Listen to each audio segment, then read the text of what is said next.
Hi, I'm Scott Hamilton, ROCKFILE, back with another movie review podcast. This one is number 18, a review of El Camino, a Breaking Bad movie.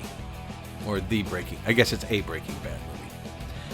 I'm a huge fan of Breaking Bad. It's one of the better TV shows of the last few years, or the last couple of decades, actually. I really enjoyed the character arcs, the plot developments, how it was filmed.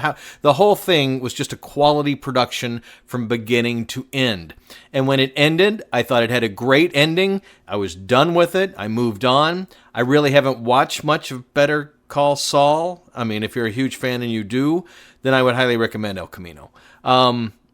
I thought we wrapped everything up. And I understand that Better Call Saul goes back and tells some backstory that's actually might be an even better series than Breaking Bad. I've been watching different kinds of things. I just haven't felt like going back to that universe. One day I will catch up on it. I'm not the biggest fan of the Star either. But anyway, long story short.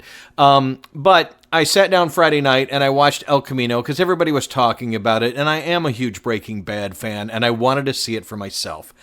It is really good. Let me just sum it up right there. If you watched Breaking Bad, you didn't know that you wanted a sequel to wrap up Jesse's story, but that's exactly what it is. It is a 2-hour film, and it feels very much like a film. Production values are a bit higher than the TV show, just a little bit, I guess. I think they filmed it for about $6 million. This was something they filmed in secret, by the way. Vince Gilligan wrote, produced, directed the thing. And he was, the key guy in Breaking Bad and Better Call Saul. And Aaron Paul produced the thing and stars in it. I can't say enough great things about Aaron Paul's performance. We saw him grow as an actor during the course of the years of Breaking Bad, from the sniveling, drug-addicted kid in the beginning to a wiser, still making wrong decisions, but a more mature character in the end. And this is even a bigger leap. Some incredible acting on his part. I've seen him in a few other things. Nothing touches this. I mean, it is truly a swan song for Aaron Paul. He could retire right now and go, I finished Jesse's story and I think you're really going to like it. My reviews are spoiler free, so I won't get into anything. We revisit some characters from both shows. It ties into Breaking Bad and Better Call Saul. It was great to see some of those characters. One of the tragic things is one of the characters we see in real life passed away on Friday, the day the movie was released. That's kind of, anyway, that kind of adds some heaviness to it.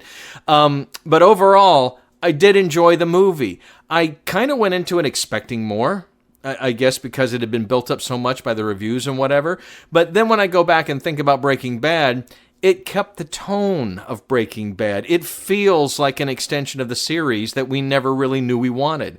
It closes out Jesse's story because at the end of the series, he's just driving off into the sunset. We don't really know what happens to him. We assume he got away, and there's more to the story, much more to the story. I mean, you can boil this movie down to he's trying to get money and he's trying to get away. And that's the basic crux of the movie. But how it interweaves with the people and places from Breaking Bad and where it eventually goes, how it ends, how he does what he does, and how it comes to it does feel like closure to the series. It really does. So, pretty short review here because to talk too much about it, I would have to get into spoilers. If you like Breaking Bad, you like Better Call Saul, you will like El Camino. Period. It's actually playing in some theaters. If you want to go see it theatrically, they will eventually show it on AMC television, I understand. There you go, because Breaking Bad was originally on AMC and Better Call Saul. So anyway, if you're a fan of the genre, if you're a fan of the shows, don't waste any time. Watch it. It will wrap things up exactly with the same feel of those shows. And it definitely wasn't like somebody took it over and we're going to do a cash grab. No, they had an idea for it several years ago. They went and filmed it in secret. Nobody talked about it. And then all of a sudden Netflix released a trailer and said, we've got this movie coming in another month and a half. And that was kind of how it went. So no hype. They go, here's a Breaking Bad movie. And that's kind of how the movie presents itself. No hype. Here's the story of Jesse. Here's what happened after and there's some flashbacks in it. Some people have complained there's maybe too many flashbacks. I would say 80 to 90% of the flashbacks are important. There was a couple that were just like, okay, well, I mean, I didn't have to see that, but I'm kind of glad I did because it was another beat for the character to hang on there, something else to feed into where this movie eventually goes. So, El Camino, for fans, I'd give it a 4.5 out of 5. If you're not a fan, if you thought Breaking Bad was okay, and I really don't know anybody like that, it's probably a 3.5, maybe a 4. But like I said, if you're a fan of Better Call Saul and you're a fan of Breaking Bad, you will like the wrap-up to Jesse's story. El Camino, it's playing on Netflix, it's playing in theaters, it will eventually be on AMC, so you can stream it, but I would do it sooner than later because there's going to be spoilers everywhere after this weekend. That's my review of it. I hope you enjoy it. If you don't, well, let me know. Put it in the comments. Not everybody is a huge fan of it. I had a friend on Facebook put, well, this was kind of boring and didn't really add to my experience. And that was almost my original take of it. When it was over, I was like, okay, well, I'm glad what happened, but, but the more I thought about it this weekend, I thought I do need to do a review because it was better than my first impression, and it did flow like the show, and it was a logical conclusion to the story of Breaking Bad. There you go.